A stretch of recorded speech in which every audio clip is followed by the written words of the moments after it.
She doesn't deserve a single dime from you.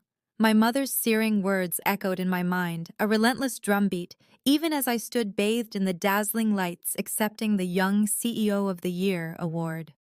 The applause was deafening, a roar of validation for years of relentless work, yet her voice sharp and venomous cut through it all.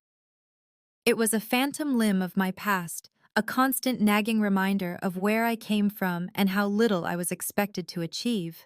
This wasn't just about a trophy, it was about the ghost of every insult, every dismissive glance that had fueled my impossible rise. And ironically, the very person who uttered those words was now, well, you'll see. If you've ever been underestimated, hit that like button and subscribe so you don't miss out on more stories about rising up against the odds. I'm Sarah, and for as long as I can remember, I was the overlooked child, a permanent shadow to my perfect older sister Jessica. Growing up, every one of my aspirations, every small victory was met with a shrug or a scoff. My family, especially my mother, made it clear I was an afterthought, someone destined for mediocrity. Fast forward to today, and I'm the founder and CEO of a multi-million-dollar tech startup, a leader in an industry they once told me was for men. My company's success is undeniable, a towering monument to defiance. But despite all the achievements, despite all the wealth, the past isn't just a memory. It's a living, breathing specter, constantly threatening to pull me back into the darkness. The question is, how do you escape a past that refuses to stay buried, especially when it comes back to haunt you at the most unexpected moment? Growing up, my home wasn't a sanctuary. It was a battleground of subtle dismissals and overt criticisms. Every attempt I made to shine every small success was met with a practiced indifference from my mother and a withering smirk from Jessica. If I brought home a B, it was, why not an A like Jessica? If I excelled at something creative, it was, that's nice, but what about a real career like your sister? Jessica, always the golden child, seemed to effortlessly glide through life, collecting accolades that were celebrated with fanfare, while my quiet triumphs were often completely ignored. The air in our house was thick with unspoken comparisons, each one a tiny cut slowly bleeding away my self-worth. The expectation was clear. I was meant to be ordinary, a backdrop for Jessica's brilliance. When I declared I wanted to study computer science, my mother scoffed. That's a man's job, Sarah. You'll never be taken seriously. Jessica, with a condescending chuckle, added, honestly, you're not exactly known for your brainy side, are you? Stick to something simpler. Their words weren't just discouraging. They were designed to extinguish any spark of ambition I possessed. They saw my passion as a fleeting phase, a childish rebellion rather than a genuine pursuit. But those slights, those endless comparisons, they didn't break me. They hardened me. They built a quiet fury inside a desperate need to prove them wrong. I remember countless nights hunched over borrowed textbooks, the faint glow of my desk lamp the only witness to my solitary struggle. While Jessica was out with friends basking in their admiration, I was devouring lines of code, sketching out business plans on crumpled napkins, fueled by instant noodles and sheer spite. When it came time to launch my startup, there was no family investment, no congratulatory cheers. My mother practically laughed in my face. A startup. What do you know about business, Sarah? You'll fail just like you always do when you try to be something you're not. Jessica, of course, echoed her sentiments, probably relaying my folly to all her friends for a good laugh. I scraped together every penny, took out student loans I probably shouldn't have, and started in a tiny, cramped apartment, the kind where the kitchen was also my office and my bedroom. The early days were brutal. I faced rejection after rejection, the sting of each no amplified by the ghosts of my family's doubts. Some former colleagues, those who'd seen me as quiet and unremarkable, treated me with open contempt. They'd laugh behind my back, whisper about my delusions of grandeur. I worked around the clock, sleeping perhaps 3 hours a night, fueled by a visceral need to defy every expectation. There were moments I wanted to give up, moments where the weight of their judgment felt crushing, but then I'd remember my mother's dismissive tone. Jessica's mocking laughter and a renewed surge of stubborn determination would course through me. I wasn't just building a company, I was building a fortress against their negativity brick by painful brick. Every line of code, every successful pitch was a silent rebellion. They said I wasn't smart enough, not strong enough, not worthy. But I knew deep down that their words were just echoes of their own limitations, not mine. This long, arduous journey, paved with countless sleepless nights and a relentless drive, eventually led me to an unimaginable intersection, a moment where all those years of quiet suffering were about to collide with a shocking twist of fate. The turning point wasn't a single isolated event. It was a cascading series of breakthroughs, each one a louder declaration of my resilience.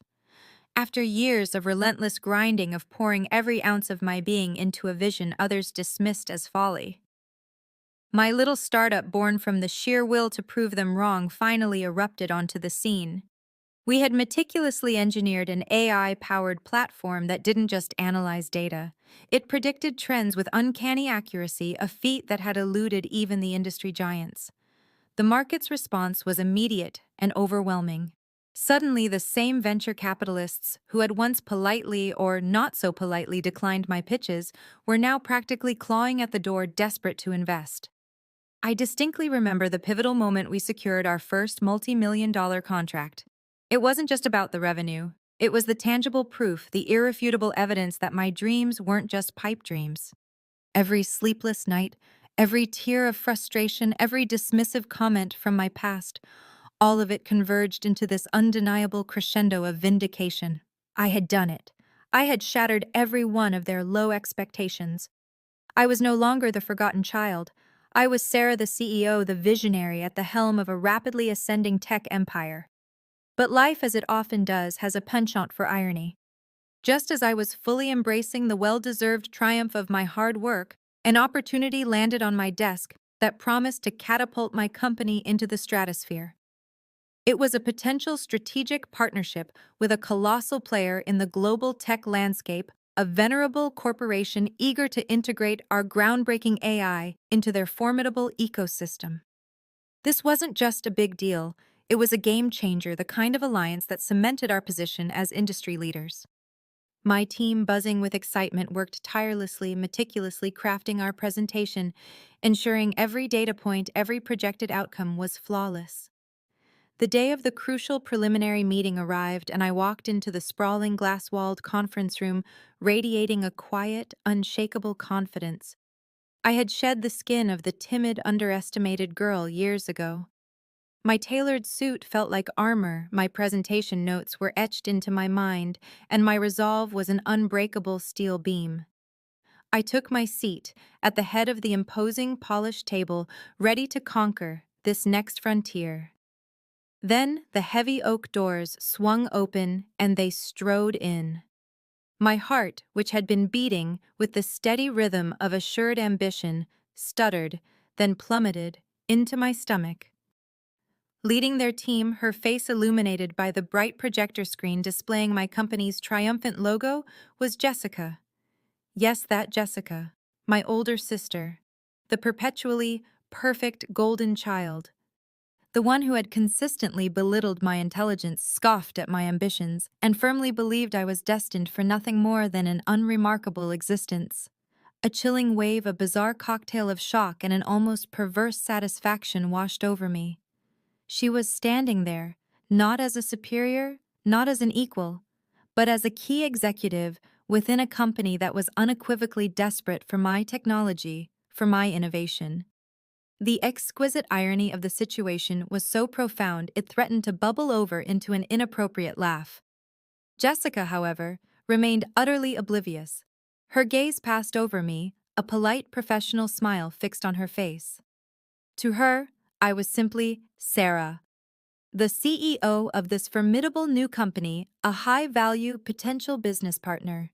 She began to speak, her voice smooth and confident, outlining their company's urgent needs, their fervent desire to collaborate just as she had always done. But I wasn't truly listening to her well-rehearsed words. I was fixated on her face, waiting for that subtle flicker of recognition, the precise moment her carefully constructed professional facade would shatter. I allowed the meeting to proceed, playing my part with an almost detached composure, observing her, a silent witness to this extraordinary, almost theatrical turn of events. The power dynamic had not just shifted, it had inverted completely. She was unknowingly supplicating to her failure of a sister, seeking a vital lifeline from the very person she had so casually dismissed and derided for years. It was a truly profound, almost poetic moment of reversal. The individual who had actively sought to extinguish my dreams was now unwittingly placing her company's future in their very hands. This shocking revelation, however, was merely the overture. The true crescendo, the ultimate collision of a painful past and a triumphant present, was still waiting in the wings. The initial moments of the meeting blurred into a hazy professional performance. I maintained my composure, every analytical point, every confident statement, a deliberate facade over the churning chaos inside. Jessica, still completely unaware, continued her pitch, her voice echoing the corporate jargon of market share, strategic alignment, and their desperate need for cutting-edge innovation. The subtle, almost imperceptible tremor in her hand as she gestured betrayed an underlying anxiety, a crack in her polished veneer that I, with my heightened senses, immediately detected. I could almost hear the phantom echoes of her past condescending remarks now morphing into a silent, desperate plea for a technological lifeline. Just as the meeting seemed to be drawing to a close, a quiet click of the conference room door cut through the air. My breath hitched, a sudden cold dread gripping my chest. Standing there, surveying the room with an almost imperious gaze, was my mother. She had arrived, no doubt, to witness Jessica's triumph, to see her golden child seal a major career-defining deal. Her eyes, usually sharp and discerning, swept over me with a fleeting glance, the same dismissive non-recognition she'd bestowed upon me for my entire life.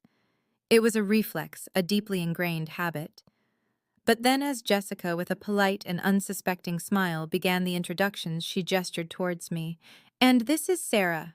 She started, her voice smooth and professional, "the CEO of—" Before Jessica could finish, my mother's eyes, which had been casual, widened into saucers. The polite mask she wore for public consumption fell away, replaced by a raw, unadulterated shock, rapidly twisting into a venomous fury. Her face contorted, her jaw visibly tightened, a muscle throbbing at her temple. "Sarah!" She gasped, her voice initially a disbelieving whisper, then rapidly escalating to a shrill, piercing shriek. "What are you doing here? How dare you?" The shift in the room was immediate and brutal. Every single person, from the eager junior analysts to the stone-faced senior executives, felt the sudden precipitous drop in temperature, the immediate suffocating tension that had nothing to do with business. Jessica's face went chalk white, the dawning realization of who I was hitting her with the force of a physical blow. She tried to interject, to salvage the tattered remnants of professionalism, whispering frantic pleas for calm, but it was far too late. My mother, completely unhinged by a visceral public rage, barreled forward, her voice cutting through the stunned silence like a serrated knife.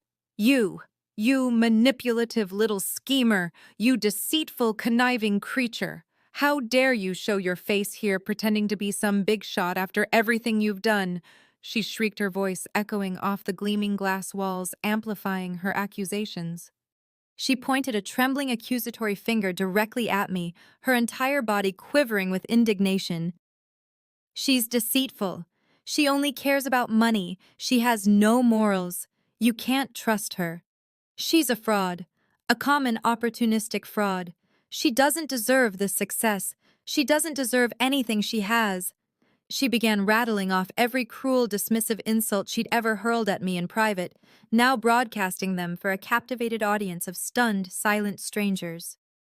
"She's cold, calculating. She abandoned her own family values for the dirty pursuit of wealth. She's a disgrace. The sheer audacity, the raw public spectacle of her unbridled contempt was breathtaking. My carefully constructed professional facade, the one I had painstakingly built over years, crumbled, revealing the raw, wounded girl beneath. I felt every single gaze in the room pierce through me, 1,000 tiny, excruciating needles. My ears were ringing a high-pitched whine that drowned out all other sounds. My vision narrowed, tunneling, until all I could see was my mother's contorted face spitting venom. The air tasted metallic, like the coppery tang of fresh blood bile rising in my throat. This wasn't merely a business meeting anymore. It was the ultimate public humiliation orchestrated by the very person who was supposed to be my safe harbor, my unwavering foundation, my biggest supporter. The decades of quiet slights, the relentless, insidious comparisons, the unspoken, deeply ingrained belief that I was inherently less intrinsically unworthy, all of it culminated in this moment of brutal, open contempt. I could feel the hot, stinging tears pricking at the corners of my eyes, threatening to spill over to betray the composure I so desperately clung to. But I clenched my jaw, my knuckles white, refusing to give them the immense satisfaction of seeing me break. I wouldn't cry. Not here. Not now. In that agonizing, suffocating silence, broken only by my mother's ragged breathing and Jessica's frantic whispered apologies, something profound, something irreversible snapped inside me. The immense burden of shame, the decades of searing hurt, the futile, exhausting years of trying to earn their approval, it all dissolved, coalescing instead into a sharp, terrifyingly clear understanding. This wasn't about me proving anything to them anymore. This was, and always had been, about them revealing who they truly were. Their toxic judgment wasn't a reflection of my worth. It was merely a shattered mirror, reflecting their own deep-seated insecurities, their own small-mindedness, their own inability to celebrate anyone else's light. I was standing at the edge of a precipice, battered and exposed, yes, but also surprisingly, wondrously liberated. The desperate, soul-crushing desire to please them, to win their fleeting love, died a swift, brutal, and merciful death in that corporate conference room. In its place, a cold, hard, unyielding resolve began to solidify, turning my pain into steel. That night, alone with the echoing wreckage of what had just transpired, I knew with absolute certainty that I couldn't go on like this, living under the shadow of their expectations. Something had to change. Something would change. The very next morning, a new dawn broke, and with it, a new me. That night, the luxurious expanse of my penthouse apartment felt less like a sanctuary and more like a gilded cage. The panoramic city lights, usually a comforting embrace, now seemed to mock me, twinkling relentlessly, each one a stark reminder of the world I had so fiercely conquered. Yet here I was, feeling utterly, irrevocably hollowed out. My mother's words, "Fraud, doesn't deserve it, no morals," echoed relentlessly in my mind, a tormenting symphony. Her face contorted with a hatred I had never seen so nakedly displayed, replayed in an endless, agonizing loop. Each syllable was a hammer blow, systematically chipping away at the carefully constructed edifice of my self-worth, revealing the raw, vulnerable core beneath. It was an acute, agonizing pain, sharper even than the years of quiet neglect, precisely because it was so utterly public, so undeniable, so utterly humiliating. I paced aimlessly from room to room, the crushing weight of their public contempt pressing down on me, threatening to obliterate me entirely. My chest felt tight, a band of iron squeezing the air from my lungs. It was a strange, disorienting paradox to stand at the absolute pinnacle of my ambition, to have achieved what once felt impossible, only to be publicly flayed by the very people whose fleeting approval I had for so long unconsciously, desperately craved. Was this truly what success felt like? This profound emptiness, this searing shame? I finally collapsed onto my sleek, modern sofa, staring blankly at nothing, the vibrant city lights outside a blurred, meaningless tapestry. My phone vibrated persistently on the coffee table, an insistent demand for attention. Countless messages flashed across the screen, concerned colleagues, bewildered business partners, news alerts about the incident, but I couldn't bring myself to touch it. My mind was a maelstrom of conflicting emotions, scalding anger, a burning shame that scorched my skin, and a profound aching sadness that settled deep in my bones. Then, through the haze of my despair, a familiar, insistent ringtone cut through the cacophony of my thoughts. It was Emily, my best friend, my rock. The one person who had been there through every single crushing low, every paralyzing self-doubt, every moment of despair and quiet triumph. I hesitated, my hand trembling slightly, then finally reached for the phone. I answered, my voice a raw, fragile whisper. "Hey," I managed the single syllable barely audible. "Sarah, are you okay? I just heard. God, Sarah, are you all right?" Emily's voice was a warm, steady current, a lifeline in the violent storm that raged within me. She didn't bombard me with questions, didn't press for details. She simply offered comfort, her tone radiating a profound understanding that only she possessed. She knew me better than anyone could read the unspoken words in my strained voice. I took a shaky breath, a ragged gasp, and then the floodgates opened. The carefully maintained composure of the last few hours shattered. I poured out everything. The soul-crushing humiliation, the searing pain, the sheer, unimaginable betrayal of my own mother's public attack. I confessed the lingering, shameful ache for their acceptance, the secret, deeply buried desire for them to finally see me. Truly, see me for who I had become and to be genuinely proud. Emily listened patiently without interruption. Her silence a powerful, unwavering embrace, a testament to her unyielding support. When I finally finished, my voice raw and hoarse, my eyes stinging from unshed tears, there was a moment of profound, cleansing quiet.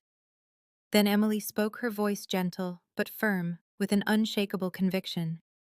"Sarah, listen to me very carefully. What they did today, that's not about you, not even one bit. That's about them. It's about their own deep-seated insecurities, their inability to cope with your undeniable success, their smallness in the face of your brilliance. You didn't do anything wrong. You worked your butt off, you bled, you sacrificed, and you built something truly incredible from absolutely nothing. They are trying to diminish you because you're light. Your success exposes their own inner darkness." Her words were a soothing balm, a clear, cool spring cutting through the muddy, stagnant waters of my confusion. "You don't need their validation, Sarah. You never did. You are enough without their approval. More than enough. You're brilliant, you're resilient, you're kind, and you are loved. By people who actually see you for who you are, not for who they desperately wish you were." Her unwavering belief in me, her genuine unconditional love was a stark, almost blinding contrast to the bitter venom I'd just endured. In that profound moment, listening to her steady voice, something fundamental within me irrevocably shifted. The old desperate need for their recognition, the ingrained, almost subconscious desire to prove myself worthy in their eyes, finally completely died. It wasn't a slow fade. It was a sudden, violent death, leaving in its wake a powerful sense of liberation, a sudden, profound release from a lifelong burden. I realized with crystalline clarity that I had spent my entire life trying to fill a gaping void, that they had created a void that only I could truly fill by finally accepting and loving myself regardless of their judgment. Their validation was a cruel mirage, an endless, unachievable pursuit that would only lead to more pain, more frustration. My worth wasn't negotiable. It wasn't contingent on their fickle approval. It simply was. I existed, I thrived, and that was enough. The decision, when it finally coalesced, was clear, sharp, and utterly resolute. There would be no more chasing ghosts, no more longing for a love and acceptance that would never truly materialize from them. My company, my integrity, my hard-won peace of mind, these were non-negotiable. I would not allow their insidious toxicity to pollute the sanctuary I had so meticulously built for myself. I would make a choice that aligned with my new, unshakable sense of self-worth, a choice that honored my journey and my truth, not their twisted narrative. The following morning, I woke up not with dread, but with a quiet, unyielding resolve, ready to face the world and ready to face the consequences of a decision that would redefine not just my career, but the very trajectory of my entire life. The very next morning, I walked into my office with a calm, almost surgical precision in my movements. There was no hesitation, no lingering tremor of doubt from the previous day's emotional maelstrom. My resolve had solidified overnight, turning into unyielding steel. I immediately convened an emergency meeting with my senior leadership team, their faces a mix of concern and curiosity. With a steady voice, I laid out my decision, concise and professional. We were officially withdrawing our offer for partnership with Jessica's company, effective immediately. The room fell into an astonished silence, followed by a collective audible gasp. I saw confusion then, a ripple of concern, but I held their gaze, explaining briefly and without excessive detail that the corporate cultures were simply not aligned, and that personal conduct had regrettably made a productive long-term relationship utterly impossible. My team, who had witnessed my relentless dedication and trusted my judgment, implicitly knew I wouldn't make such a monumental decision lightly. Their murmurs of support were a quiet comfort. Later that day, the official press release went out. The news hit the tech industry like a Category 5 hurricane. A billion-dollar unicorn, a darling of the industry, suddenly pulling out of a major, highly anticipated deal, citing unspecified misalignment and unprofessional conduct as the core reasons. The entire tech world buzzed with frenzied speculation, analysts scratching their heads, journalists scrambling for answers. The stock market reacted instantly, sensing instability in Jessica's company. Then came the inevitable call. It was Jessica, her voice frantic, bordering on hysterical, raw with desperation. "Sarah, what in God's name are you doing? You can't do this. Our company is literally depending on this deal to stay afloat." Mother's completely beside herself. I listened calmly to her desperate pleas, to her sudden, transparently fake apologies and promises of fixing things. "Please, Sarah, we can talk. We can salvage this." But her words rang utterly hollow, devoid of any genuine remorse. The raw public humiliation of the previous day, combined with a lifetime of being overlooked, had stripped away any lingering desire for reconciliation. "Jessica," I said, my voice quiet but firm, cutting through her pleas, "there's nothing to fix. My decision is final. You and Mother made your position on my worth, my character, and my value abundantly clear yesterday. I'm simply acting on that clarity now." And with a sense of quiet finality, I hung up before she could utter another word, severing the cord of obligation and false hope. The consequences for them were swift, brutal, and undeniably satisfying. Without our groundbreaking technology, Jessica's company, already struggling to innovate and stay relevant in a cutthroat market, plunged into a full-blown financial crisis.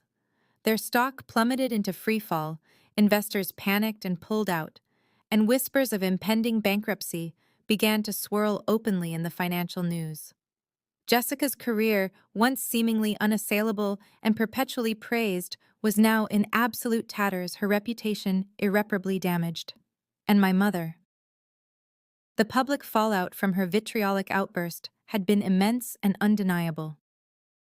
Industry insiders who had either witnessed her venom firsthand or heard the widely circulating whispers began to distance themselves. Her once carefully cultivated social standing, built on superficial appearances and outdated notions of status, crumbled dramatically under the crushing weight of her own profound cruelty. They had both, in their own distinct ways, faced their ultimate comeuppance, publicly exposed and forced to confront the true devastating cost of their toxic, dismissive behavior. It wasn't about petty revenge. It was about finally drawing an unshakable line, about demanding and receiving the respect I had always deserved but never been given. But as their world spiraled downwards, mine continued its ascent, unburdened and stronger than ever. The next chapter was about building something truly meaningful, not just for profit, but for purpose. In the months that followed that pivotal day, my company didn't just survive, It absolutely flourished. We attracted new partners who genuinely valued innovation, who prioritized integrity, and who believed in true collaborative synergy. My professional world finally became a mirror reflecting the deep respect and recognition I had always unconsciously craved, but now from people who truly deserved my time and energy. The relationship with my biological family, however, remained a fractured landscape, a chasm too deep, too wide to ever truly bridge. Jessica's company eventually spiraled and went under a stark, undeniable testament to the very real consequences of clinging to outdated mindsets and treating people with such profound disregard. My mother retreated into her own world. Her once vibrant social circle noticeably diminished, her influence undeniably waned. I didn't celebrate their downfall. Instead, I found a quiet, profound peace in having finally asserted my boundaries and claimed my own truth. This entire arduous journey wasn't about seeking revenge. It was fundamentally about achieving liberation. It taught me the most invaluable lesson that your inherent worth is never, ever determined by the fleeting approval of others, especially not by those who actively seek to diminish you. It's about how you define yourself, the unwavering values you uphold, and the quiet, unwavering courage to fiercely protect your own inner peace. True freedom, I realized, comes from setting those unbreakable boundaries, from walking decisively away from toxicity, and from painstakingly building a life that is authentically aligned with your truest self. It's about standing tall, not despite the lingering shadows of your past, but precisely because you survived them, emerged from their depths, and became unequivocally stronger. Have you ever had to stand up fiercely for your own value, even when it meant breaking ties with those closest to you? Share your powerful story in the comments below. And if this resonated deep within you, consider subscribing for more tales of resilience, radical self-discovery, and the triumph of the human spirit.